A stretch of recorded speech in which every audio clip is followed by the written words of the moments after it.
Permi na akong makita nga magkinabaw ang akong mama ug papa. Maayong adlaw sa imuha mga viewers sa DJ Sam.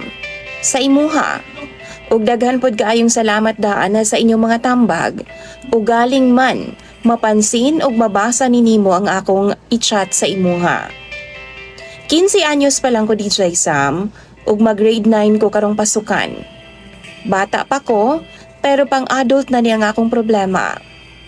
Gikonsulta na pod nako ni sa usa sa akong mga maestra kaniadto. Ingon siya, kinahanglan daw nga muduol po daw ko og psychiatrist. Tabangan daw nako nga akong kaugalingon ug kinahanglan po daw ang tabang sa akong mga ginikanan. Kana ang dili pwede DJ Sam, ang makol ang atensyon sa akong mga ginikanan kay sayod man ko nga kasabaan ko nila.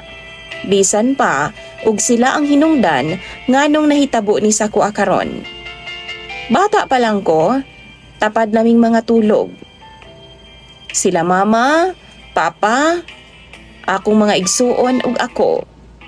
Unumi ka mag-igsuon DJ Sam ug ako ang ikaduha. Kabaw mo, nagsugod ding akong problema, 5 years old pa lang ko. Diyang nasabdan ug nakita na nako ang mga ginabuhat sa akong mga ginikanan.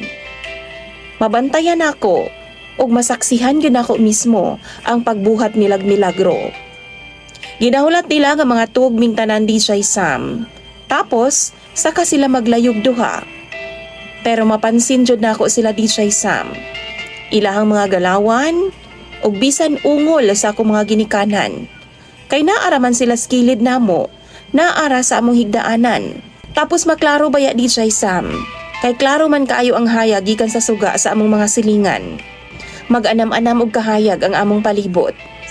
Sukad niya to DJ Sam, gusto na nakong sulayan pud ng butanga. Labi pa di ang nasulayan yun nako nga magkinaugalingon ko. Naga-masturbate ko DJ Sam. Una na ako nga gibuhat ng butanga sa 6 anyos pa lang ko. Ug hangtod karon, ginabuhat gihapon ako. Matag higayon DJ Sam nga makaramdam ug makapansin ko nga gaana-ana sila mama ug papa. Ganahan pud ko. Ug di pud na mawala sa akong hunahuna. Mura kog mabuang DJ Sam kung di pud ko makabuhat sa akong kaugalingon. Bisan gani na ako sa eskwelahan, kung makahuna-huna ako sa gibuhat nila mama ug papa. Muuli ko DJ Sam kay duol raman sa eskwelahan ng among balay. Or di ka ha? Musulod ko sa among CR. Magpaatik-atik lang ko nga mangihi. Pero ang tinuod ana, naga-masturbate ko